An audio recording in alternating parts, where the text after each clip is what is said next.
नाज़िन PP chairman Bilawal Bhutto Zardari वज़ीर आज़म इमरान ख़ान खे challenge कयो आहे त हिम्मत आहे त सिंध में गवर्नर राज लॻाए ॾेखारियो। सिंध में गवर्नर राज लॻाइण वारी तजवीज़ ते पीपी चेयरमैन बिलावल भुट्टो ज़रदारी जो रद्द अमल बि साम्हूं अची वियो आहे।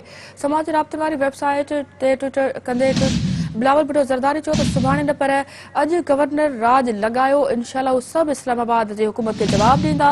बिलावल भुट्टो ज़रदारी गुज़िरियल ॾींहुं सिंध में गवर्नर राज लॻाइण जी तजवीज़ ते हिकु नज़म शेयर कई आहे। उहो पैगाम उन ई नज़म खे रीट्वीट कंदे ॾिनो वियो आहे। घरू वज़ीर शेख रशीद सिंध हाउस में पीटीआई जे नाराज़ मेंबरनि जी मौजूदगी बाद सिंध में गवर्नर राज लॻाइण जी तजवीज़ ॾिनी हुई।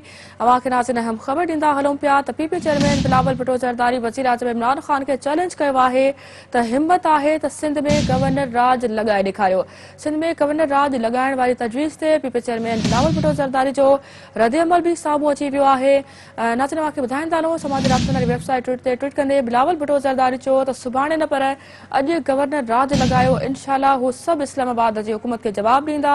बिलावल भुट्टो ज़रदारी गुज़िरियल ॾींहुं सिंध में गवर्नर राज लॻाइण जी तजवीज़ ते हिकु नज़म शेयर कई आहे। इहो पैगाम इन नज़म खे रीट्वीट कंदे ॾिनो वियो आहे। घरू वज़ीर शेख रशीद सिंध हाउस में पीटीआई जे नाराज़ मेंबरनि जी मौजूदगी बाद सिंध में गवर्नर राज लॻाइण जी तजवीज़ ॾिनी हुई।